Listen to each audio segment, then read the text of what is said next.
ဟုတ်ပြီဒါဆိုရင်ကျွန်တော်တို့ပုံမှန်လှုပ်ထုံးလုပ်နေ dispute သွားပြီးတော့ line လေးဆွဲလိုက်အောင်ဟုတ်ပြီစဉ် plane level ဘယ်နှပေထားမလဲပေါ့နော်ဒါတော့ကိုစင်ပြဲ level ဒါကျွန်တော်ဆွဲနည်းပဲပြပေးတာဖြစ်တဲ့အတွက်ကြောင့်မို့လို့ dimension အတိုင်းအတာတွေပေအကျက်အဝန်းတွေပါတော့ကိုကြိုက်တဲ့ dimension အတိုင်းအတာတွေကို changes adjust လုပ်ပြီးတော့ဆွဲလို့ရတယ်เนาะဟုတ်ပြီဒါဆိုကျွန်တော်အချိန်ဆွဲပဲဆွဲလိုက်ရအောင်ပုံမှန်2ပေလောက်ပဲထားလိုက်မယ်ဟုတ်ပြီเนาะ plane level ပြီးပြီဆိုရင် first floor ဘာညာလေးဆွဲလိုက်အောင် create similar pick line 17ပေဆွဲမယ်17ပေဒါကတော့ ground floor first floor second floor ပေါ့နော်ပုံမှာ render ရှိမယ်ပေါ့အခုကနှစ်ထပ်ပဲဆွဲမှာဖြစ်တဲ့ကြောင့် render ဘယ်နှပေနဲ့ဆွဲ render ကတော့ render က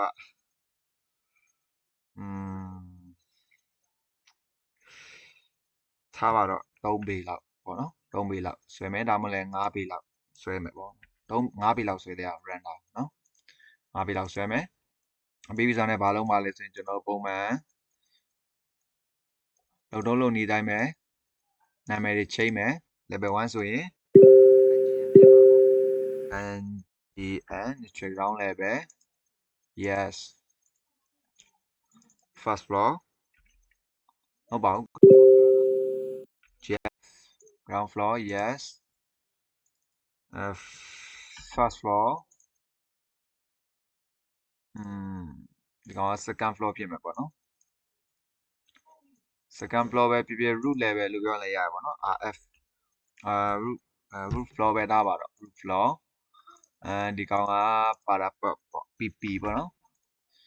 parapet ပြီးပြီဆိုရင်ကျွန်တော်တို့ကလုပ်ပြီးပြီဆိုရင်တစ်ပတ်မှာအစင်လိုက်လေးဖြစ်နေဖို့အတွက်ဘာလုပ်မှာလဲ view တဲ့ကို right click နဲ့ပဲ project display ကိုရွေးမယ် edit နဲ့ group and sorting မှာအောက်ဆုံးမှာ view name ကို associated level ပြောင်းလိုက်မယ် descending okay apply okay ဒါဆို architecture ထဲမှာလိုအပ်တဲ့ဟာလေးကို floor plan လုပ်မယ်ပြီးရင် elevation လုပ်မယ် floor plan မှာ site ကိုမလိုတဲ့အကြောင်းကို display ခွဲလိုက်မယ် display မှာ coordination သွားမယ်ဆိုဒီပုံစံလေးရမယ်ပြီးပြီဆိုတော့ကျွန်တော်တို့က ground floor သွားမယ် ground floor မှာဘာညာဆွဲမယ်ပေါ့အမွေရတဲ့ဆွဲမယ်ဆိုရင် wall ကိုတစ်ခါလေးဆွဲမယ် wall မှာ duplicate my wall ပေါ့ my wall my wall လို့နာမည်ပေးလိုက်မယ်ဒီဘာညာတရကဘိုင် category ထဲမှာတစ်ခါတည်းချိန်ညံလဲချိန်ပေါ့နော်ဘိုင် category ထဲမှာ create new material rename 1am wall တစ်ခါတည်း color စိုးမယ်ပေါ့နော် reuse random ပြရနေထားမယ်ဒီထဲမှာ wall appearance မနော် appearance ဒီထဲမှာ wall ဆိုတာကြောင့် wall paint ထဲမှာတော့ကျွန်တော်တို့ကဘာအောင်ချယ်မလဲပေါ့နော်ကျွန်တော်တို့ classic design ကတော့ပုံဖြူအောင်ပဲဆွဲမယ်ပေါ့နော်ဖြူအောင်ပဲထားမယ်ခူးဝိုင်းနဲ့ပဲသုံးလိုက်မယ် okay ပြီးပြီစင်တော့မှ unconnected ဖြစ်နေရဲ့ကျွန်တော်တို့ကပဲတော့မှလဲ first floor ဒီပဲထားမယ်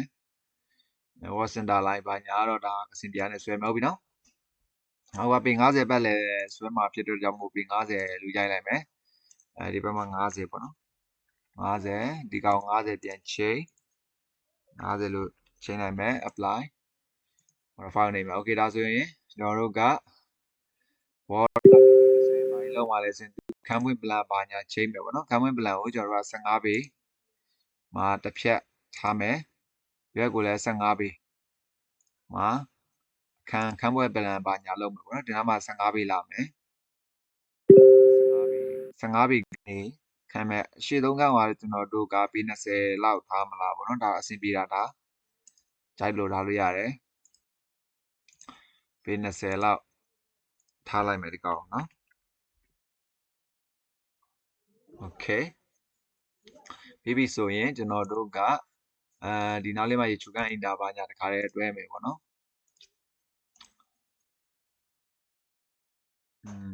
6ပေထားပါတော့ okay ပြီးပြီဆိုရင်ဒီကောင်ကိုစုပ်လိုက်မယ် split ခွဲလိုက်မယ် split ခွဲပြီးဆိုရင်ဒီကောင်ကို train extend နဲ့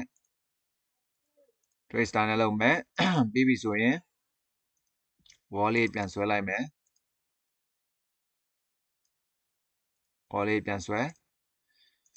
ဆွဲပြီးစဉ်ဒီမှာဒါရေချိုးခန်း master bedroom တစ်ခန်းရမယ်ဒီမှာ master bedroom ဒါလေကားခန်းဖြစ်မယ်ပေါ့နော်လေကားခန်းဖြစ်မယ်ဒီနားမှာသမင်းစားခန်းနဲ့ကျွန်တော်တို့ dining room ပေါ့နော်သမင်းစားခန်းနဲ့မိဖို့ကြောင့်ဖြစ်မယ်ပေါ့နော်ဒါဘယ်နှပေရှိမလဲဆိုတော့15ပေဒါရနည်းနည်းတော့ကျင်းတယ်နော်ကျင်းတယ်ဆိုရင်ဒီကောင်းကိုနည်းနည်းလေးဒီကောင်းခန်းကိုနည်းနည်းလေး short လိုက်မယ်ပေ20 15ပေလောက်ထပ် short လိုက်မယ်ဟုတ်ပြီနော်ဘာဖြစ်လို့လဲဆိုတော့ဒီကောင်ဧကန်15ပေဆိုညရည်နော်ပေ20မလို့15ပေဒီကောင်ကကြောက်ပေ20ရှိနေမှာဘာဖြစ်လဲဆိုတော့ဒီကောင်ကဟိုဟာဖြစ်အောင်လို့ကျွန်တော်တို့ကသမင်းစားကန်နဲ့ဟိုဟာဆိုတော့15ပေဆိုနည်းနည်းကျင်းမလားတော့ဟုတ်ပါပြီထားပါတော့ဒါမရွှေ့တော့ဘူးနော်ထားလိုက်မယ်ပြီးမှကွက်ကိုအဆင်ပြေတဲ့ဒီဇိုင်းကိုခန်းပွင့် plan ပါညာကွက်ကိုချိန်ပေါ့နော်ဟုတ်ပြီဒါဆိုရင်ကျွန်တော်တို့ကအောက်ဘက်အချမ်း plan ပုံလေးရပြီဆိုရင်တကားလေးလိုက်ထည့်မယ် draw တကားကတော့ကိုရှိမှရှိတဲ့တကားကိုထဲပေါ့နော်ဒါမှမဟုတ်လဲကိုယ့်ကို download ဆွဲပြီးမှမရှိလဲ download ဆွဲပြီးမှအဆင်ပြေတဲ့တကားလေးလိုက်ထဲပေါ့ဒီတကားလေးထည့်မလဲဒီတကားထည့်မလားအခန်းတကားကြတော့အခန်းတကားကြတော့ပြီးဒီတကားလေးထည့်မယ်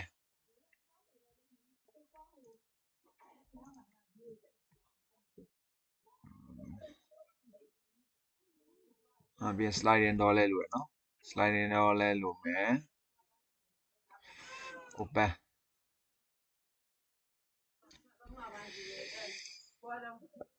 ဒီကားလေးကိုအကြီးဆုံးတုံးလိုက်မယ်တွင်းပွင့်ပြီးပြီဆိုရင်ဒီနားလေးမှာရှိမယ်ပေါ့နော်ဒါကရေချိုးခန်းအိမ်သာခန်းဖြစ်မယ်ရေချိုးခန်းအိမ်သာဒါအိတ်ခန်းဖြစ်မယ်ပြီးရင်ဒီနားလေးမှာ sliding door ထည့်မယ် sliding door ကဒီနားလေးမှာထည့်မယ်ပေါ့နော်နားလေးမှာထည့်မယ်နားလေးမှာလည်းထည့်မယ်ဒီကောင်းရဲ့ dimension တိုင်းတာလက်ချက်ပြောင်းကြည့်ရအောင်ဒီနားမှာဘယ်လောက်ရှိတယ်လဲ dimension တိုင်းတာကအမြင့်ကိုဘယ်နှပေးထားလဲသူကဘယ်မှာတော့ width က8ပေးတဲ့10ပေးလောက်ထားလိုက်မှာကွာနော် height ကဘယ်နှပေးလဲ height ကကျွန်တော်တို့က9ပေးလောက်ထားလိုက်မယ်ဟုတ်ပြီနော်ကိုစင်ပြေတဲ့ dimension ထားလိုက်ပါရပါတယ်ဟုတ်ပြီဆိုရင်ဒီဘက်မှာ create similar ဒီကောင်ဒီနားလေးမှာထားရအောင်ပဲပေါ့နော်ဒီနားလေးမှာထားရမယ်ဆိုတော့ကလေကားကောင်ဒီတဲ့ဖွဲ့မယ်လေကားကန်ကိုဒီနားလေးမှာ10ပေဆိုတော့ကလေကားကန်က10ပေပဲထားမှာနော်10ပေလို့ရလိုက်မယ်ဟုတ်ပြီဒါဆိုရင် split လောက်ရအောင် split trace stand sorry what's that ရွှေ့လိုက်မယ်ဒီကောင်ကဘယ်နှပေလဲ9ပေတော့ကျန်တယ်နော်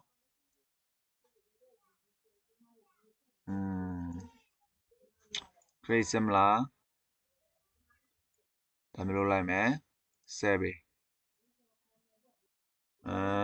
ဒီကောင်ကဘုံတော့အိမ်သာဖြစ်မယ်ပေါ့နော်ဒီနားလေးမှာကိုယ့်အကိုအိမ်သာထားခြင်းလဲထားပေါ့မထားခြင်းလဲတခုခု store ခန်းဖြစ်စာအုပ်ထားတဲ့နေရာဖြစ်ပေါ့နော်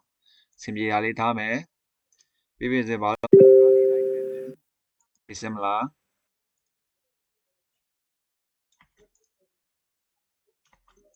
โอเค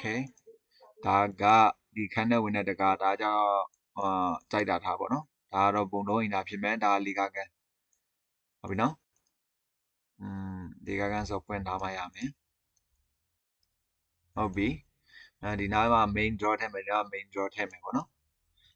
main draw ကကြတော့ family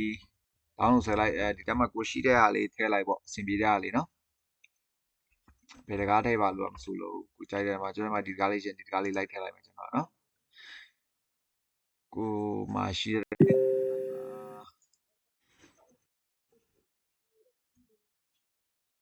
ကောင်းလဲ main draw ပေါ့နော်ဒါ ထားလိုက်ပြီးပြီ dimension တိုင်းတာလေးတစ်ချက်ချိန်မယ်ပေါ့နော်မချိန်လေးကိုထားလိုက်အောင်မယ်ဒါပြီးမှချိန်ကောင်းမလားတစ်ခါချိန်ထားလိုက်မယ်နော် dimension ကိုပြီးမှပဲဟုတ်ပြီဒါဆိုရင်ဒီပုံစံလေးရမယ် create ရင်ချက်ကြည့်မယ်နော် realistic ဒီကောင် high view ပမာလဲ high view category ဘာဖြစ်လို့ငါအဲ့လိုစမ်းပါပြီးဖြစ်နေ realistic ground floor ပြန်သွားပြီးဆိုရင်ဒီကောင်လေးကိုဒီနားလေးမှာcreate similar လုပ်မယ်ဒီကောင်ကိုနည်းနည်းလေးအပြင်ထုတ်ရအောင်ဒီကောင်ကို9ပေလောက်ထုတ်မယ်9ပေလောက်ထုတ်မယ်လေကာကောင်လည်း9ပေလောက်ထုတ်မယ်9ပေကနည်းနည်းတော့များတယ်ပေါ့နော်ကိုယ့်ကိုအဆင်ပြေလို့ထုတ်လိုက်ပေါ့3ပေလောက်ထုတ်မှဆိုရင်တော့9ပေလောက်ထုတ်ပြီးတော့ split ခွဲမယ် split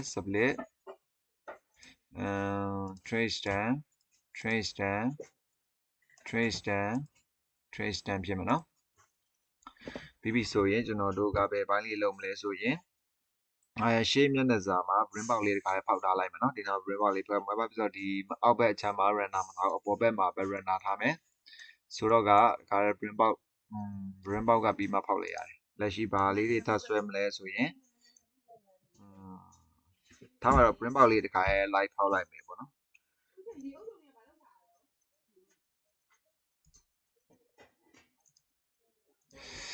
ဟုတ်ပြီဒါဆိုရင်တခါတည်း brim box လေးလိုက်ထည့်လိုက်မယ်နော် brim box လေးတခါလိုက်ထည့်အောင်ပါဖြစ်လို့လဲဆိုတော့အပေါ် copy ပွားတဲ့ခါကျတခါတည်းပါသွားစေချင်လို့အဲ့ဆို 3D ကိုတော့ front view ကနေဒီနားလေးမှာ brim box ပါညာထည့်မယ်တခါတည်းနော် brim box လေးလိုက်ထည့်မယ်ဆိုတော့က ground floor ပြန်သွားမယ် brim box ကိုက window နဲ့မထည့်ဘူးကျွန်တော်တို့က wall ကနေ curtain wall နဲ့ထည့်မယ် curtain wall နဲ့ထည့်မယ် curtain wall မှာ B offset ပါညာပေးလိုက်မယ်ပေါ့နော် B offset ကျွန်တော်တို့ကဘယ်လောက်ပေးမလဲ B offset ကို3ပေလောက် window ဆိုတော့အနည်းဆုံးဒူးတိုက်ကတော့ထားရမှာပဲနော်3ပေလောက်ထားလိုက်မယ်unconnected ဒီကောင်းကို unconnected ထားလိုက်မယ်unconnected top offset ကိုဘာခဏလေးနော် unconnected မဟုတ် first floor မှာ top offset ကိုက minus ဘယ်လောက်ပေးလိုက်မလဲ minus 3လောက်ပေးလိုက်မယ် okay ဒီနားလေးမှာအပေါက်လေးတစ်ပေါက်လောက်တော့6ပေးပေါက်edit တိုင်းတို့ဒီကောင်းပါမှာဒီကောင်းထားပါနော်ဟုတ်ပြီဆို 3D ပြားနေချက်ကြည့်မယ်ကြီးရတေးရကွက်ကိုပြန်ပြီးမှပြင်မယ်ပေါ့နော်ပေါက်ကျင်းတာကျေတာဘာညာတကာရောပြီးမှကွာနဲ့ကိုပြန်ပြီးတော့ပြင်လို့ရတယ်ပေါ့နော်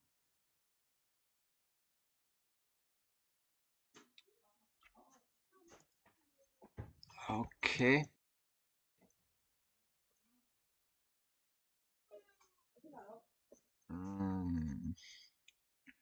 ကောင်းနည်းနည်းလေးအပေါ်တက်အောင်ဆိုဘာဖြစ်လဲဆိုတော့ကားနည်းနည်းလေးကြီးကြီးလေးမှကြည့်လို့ကောင်းမလားလို့နော်ဒီကောင်း2ပေလောက်ပဲထားလိုက်မယ်ကွာ P offset က2ပေပဲထားမယ် top offset ကလည်းโอเคဒီလောက်အနေထားလိုက်မယ်ကြည့်လို့ကောင်းလို့ဆွဲအောင်တော့ဒါအပြင်မှာတော့အဲ့လိုကြီးထားခြင်းလည်းအဆင်ပြေမှပြေလိမ့်မယ်ဟုတ်ပြီပြီးပြီဆိုရင်သူ့တခါတည်းဟိုလောက်လိုက်အောင်မူလီယန် cutting grid ပါညာတခါတည်းပေးမယ်2ပေလောက်ပေါ့နော်2ပေလောက်ရိုက်လိုက်မယ်ပြီးပြီဆိုရင်မူလီယန်တခါတည်းမယ် off grid ဟုတ်ပြီနော် off grid တက်မယ်ပြီးရင် ground floor တော့ဒီကောင်းကို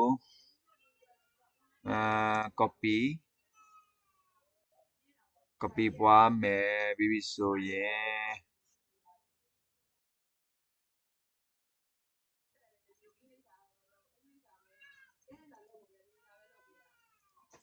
ဟုတ်ပြီနော်sorry မိုက်တာပွားလိုက်အောင်အတိုင်းတာတူအောင်လို့မိုက်တာပွားလိုက်မယ်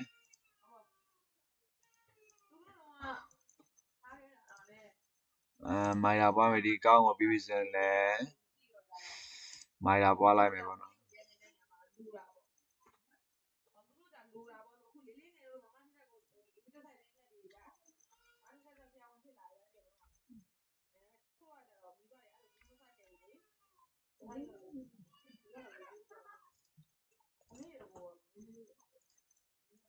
ဒီကောင်းကိုမိုင်တာပွားမယ်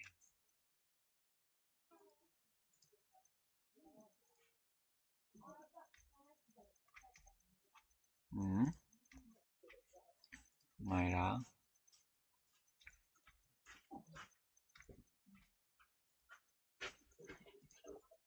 โอเคဒီဘက်ချမ်းတန်းဝိုင်းနော်ဒီပြင်စင်ဒီကောင်းကိုလည်းထပ်ပြီးတော့ဒီဘက်ကိုမိုင်တာပွားမယ်မယ်တာပွားမယ်တာမယ်တာကလည်းမယ်တွေကနေ mid point ကနေခေါက်လိုက်နော်ဒီဘက်ချမ်းဝိုင်းโอเคနောက် brim ပေါက်ပါညာတားတဲ့ခါရပြီပေါ့နော် brim ပေါက်လေးရပြီ brim ပေါက်ကနှစ်ပေါက်ဖောက်ရအောင်ဒီဘက်ဒီကြတော့နော် brim ပေါက်လေးတွေကတေးလေးနှစ်ပေါက်ဖောက်မယ်ဆိုတော့ကဒီကောင်လေးတွေကိုစိုက်နေနဲ့တေးလိုက်အောင်လေးပြပေါက်လေးလာလိုက်လေးပြပေါက်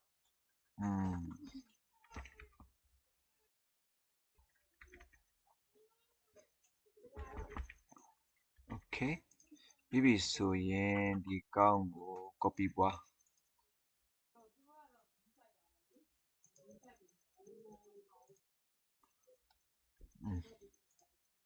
ပြည့်ချက်ကြည့်ရအောင်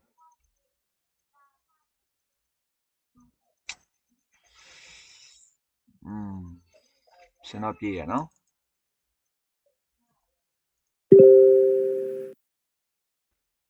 10မထက်ဘူးနော်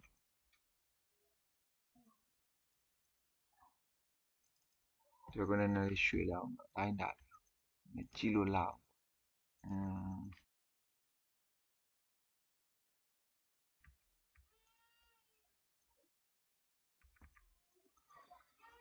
ဒီတော့ဒီကောင်ကိုဖျက်လိုက်မယ်ဒီနှစ်ခုကို copy ပွားလိုက်အောင်နော်ဒီ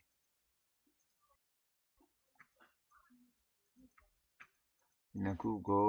မိုင်ယာခောက်လိုက်မယ်နော်ဟိုဘက်ချမ်းတစ်ခါရင်ခောက်လိုက်မယ်ဒီဘက်ကိုရောက်သွားတစ်ခါရင်တန်းပြီးတော့ဒီကောင်က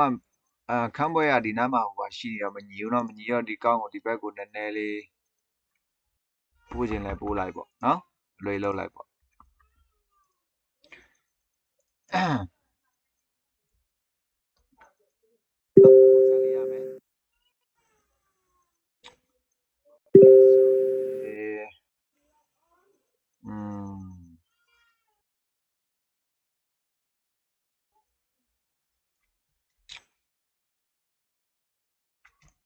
โอเคထားပါတော့ပုံစံလေးရပြီဆိုရင်ကျွန်တော်တို့ကသူ့ကို copy ပွားလိုက်အောင်နော်ပေါ့ copy paste line to selected level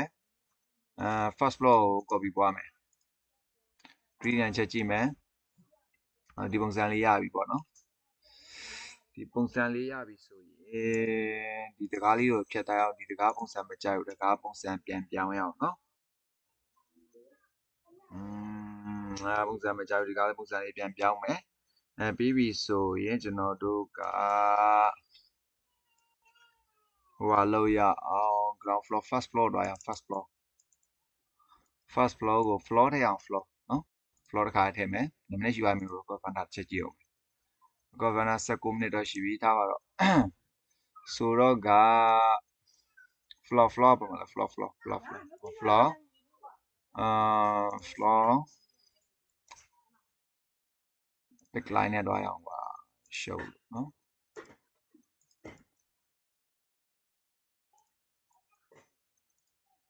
တင်လိုက်ပြီ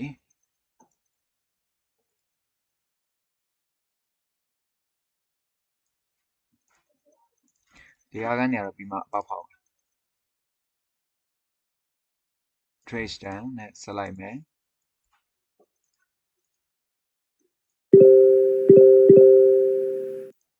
ဒါနဲ့ဆက်ပြီးပြီဆိုရင်ဒီကားကိုဒီကောင်းကိုဒီနားမှာအဝိုက်လေးထည့်မယ်ပေါ့နော်ဒီနားလေးမှာကျွန်တော်တို့ကအဝိုက်လေးထည့်အောင်ဒီနားလေးမှာ y လေးထည့်ဆိုတော့star radius နဲ့ခြားရအောင်နော်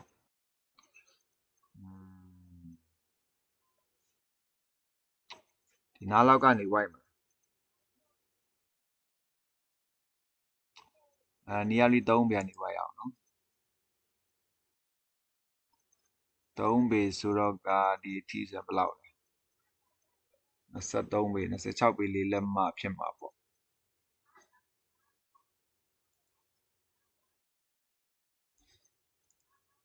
ပုံစံလေးဝိုင်းလိုက်မယ်ပြီးပြီဆိုရင် trace stand နဲ့ဖြတ်လိုက်မယ်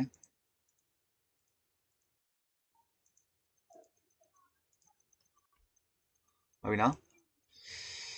မန်ချက်နို create ချက်ကြည့်မယ်ဘယ်ရောက်သွားတော့first floor ဖြစ်တာ sorry second ဟိုဖြစ်ရမှာเนาะဒီကောင်းက level က roof floor ဖြစ်ရမှာ okay ဒီပုံစံလေးဖြည့်ရမှာပြီးဆိုမှဒီနားမှာကျွန်တော်တို့ကသူ့ကိုတိုင်ထောက်မယ်ပေါ့နော်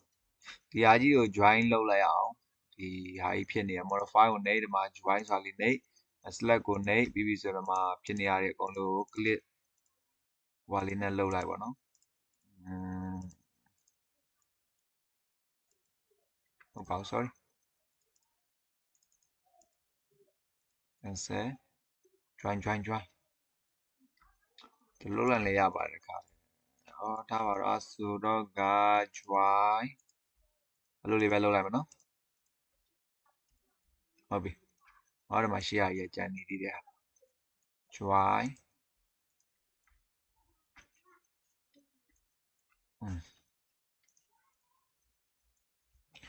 မျိုးစံလေးရမယ်ပြီးပြီစဉ်ဒီရှေ့မှာကျွန်တော်တို့ကဟိုထည့်မယ်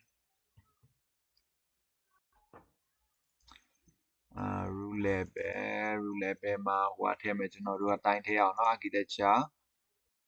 column ပါလေ column archi column နော်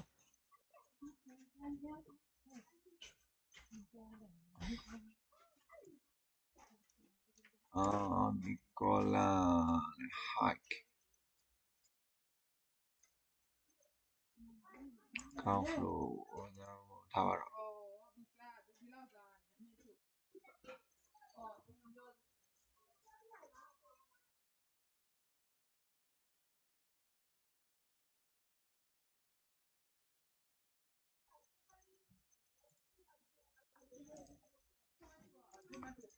ခရီးကနေချက်ကြည့်မယ်ဟာဘလိုဖြစ်ကုန်တာတော့ဟာပြီး offset ကဟိုဖြစ်ရမှာ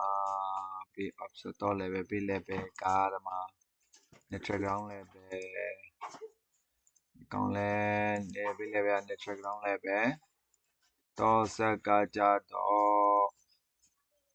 roof ဟိုပြရမှာနော်ဘာပဲမဟုတ် roof floor ကောင်းလဲ roof floor ကိုမှ roof floor အဲ့တော့မှာတော့ offset က minus ဘယ်လောက်လဲ minus 1ဖြစ်မှာလား minus 1နော်ကောင်းကလည်း top set က minus 1ဖြစ်မယ်ဒီပုံစံလေးရမယ်ဟုတ်ပြီနော်ဒါကူမှကျွန်တော်တို့ကဒီကောင်းကို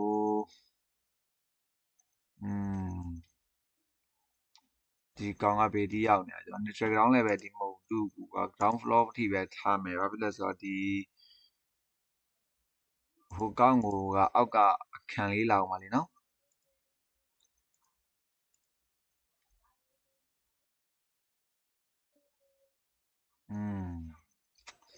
ဟုတ်ပြီဒါဆိုရင်ဒီနားလေးမှာသူတိုင်အောက်ခြေမှာကျွန်တော်တို့ကထဲစရာလေးတွေလိုက်ထဲမယ်အဲ့ဒါ ground floor တော့မယ်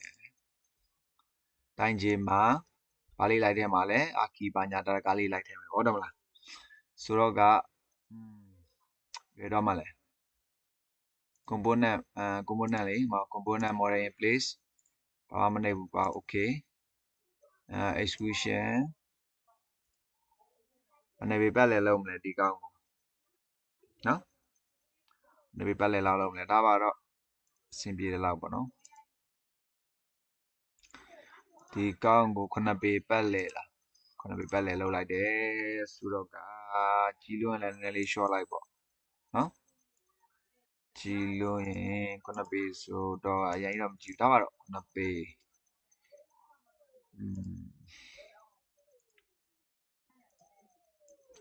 ဒီကိုကြည့်မယ်မှန်ချစ်ပေးလိုက်ကွာ front view ကနေချက်ကြည့်မယ်ဒီကောင်းကအောက်ကိုဘယ်နှပေသွားမလဲဆိုရင် minus 2သွားမယ်လို့ minus 2ဘာဖြစ်လဲဆိုတော့ဒီအောက်မှာကျွန်တော်တို့ကဒီကနေကြည့်မယ် short view ကနေကြည့်မယ်နော်ဒီကနေညီနေအောင်လို့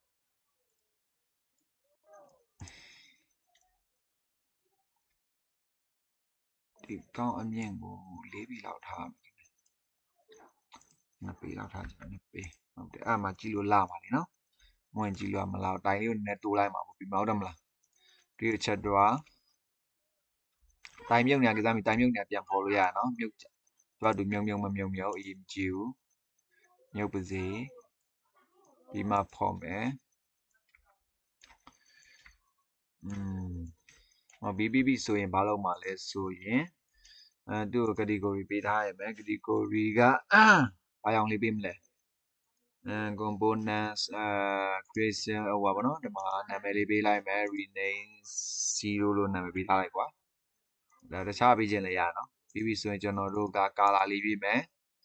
color လေးမှာ appearance တော့ပေါ့နော် appearance နဲ့မှာ wall paint နဲ့ဟိုတော့မလားwall paint နဲ့ဘာအောင်လေးဆွဲရင်တော့ gray လား dark gray ကိုဘာလို့ရှိမှမချက်ကြည့်အောင်နော် dark gray color တို့ဘာလို့ရှိမလားမသိဘူးချက်ကြည့်အောင် wall paint နဲ့မှာကိုစီထဲမှာ dark gray ရှိရနော် apply okay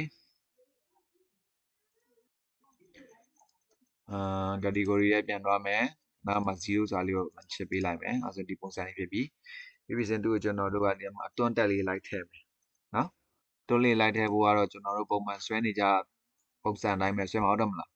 အဲ့တော့ဘာနဲ့ဆွဲမှာလဲဒီမှာ switch ဆိုတာနဲ့ပဲဆွဲမယ် quick back ဟုတ်တယ်နော် okay မချစ်edit profile edit profile ဆိုတော့ကဘယ်လိုဆွဲရင်ကောင်းမလဲဒီလိုလေးဆွဲလိုက်မယ်ဒီလိုလေးဆွဲမလားထားပါတော့လိုပဲဆွဲပါစင်ပြေလို့ဆွဲလို့ရနော်အဲ့ဒါတပေ escape ရောက်ကိုလည်းဘယ်လောက်တော့မလဲတပေလောက်တော့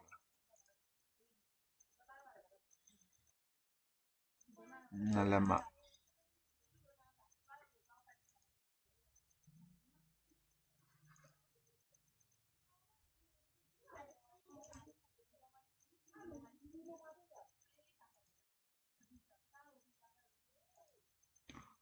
နော်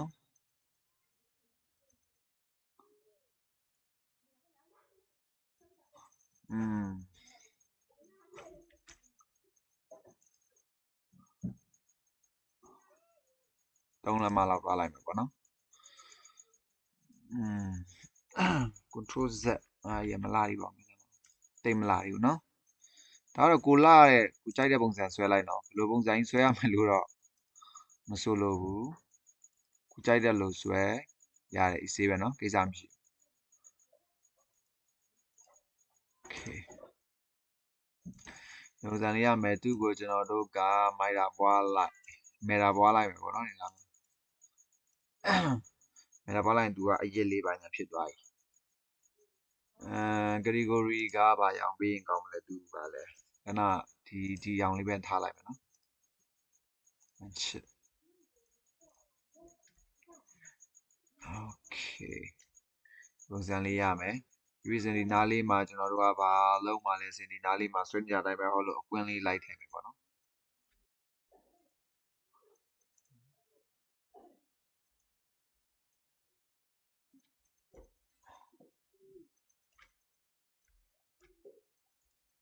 ပူတူကြီးဖြစ်နေလို့နော် edit suite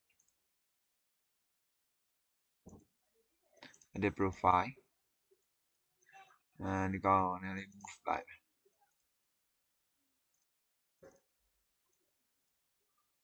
move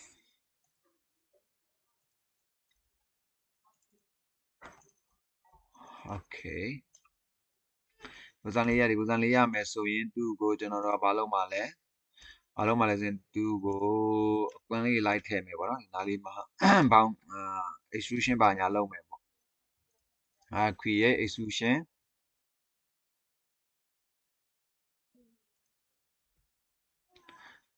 sac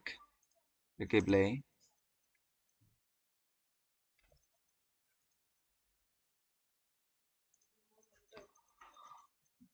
extrusion 5 ပေါင်ဖြစ်မှာနော် solid mode 5 ပေါင်ဖြစ်မယ် offset ကတပေးလိုက်မယ်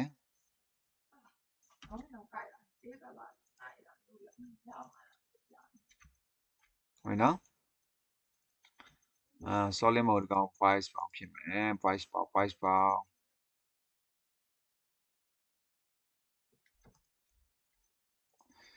minus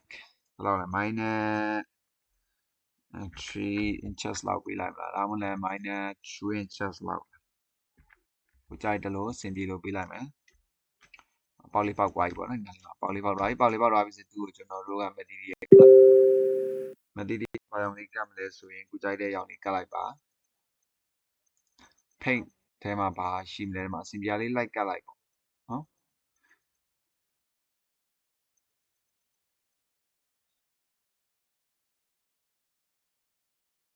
ကွန်ကရစ်ကတ်ချင်လည်းကတ်ထားလိုက်ပေါ့လေးကတ်ထားလိုက်ပေါ့ပြီးမှ render ချမှကိုစင်ပြားကာလာလေးလိုက်ချရင်ရနော်ကိစ္စမရှိတာဟုတ်ပြီဒါဆိုရင်ဒီပုံစံလေးတိုင်းပဲကျွန်တော်ပတ်လေးလည်းလုပ်မယ်ဟုတ်ပြီနော်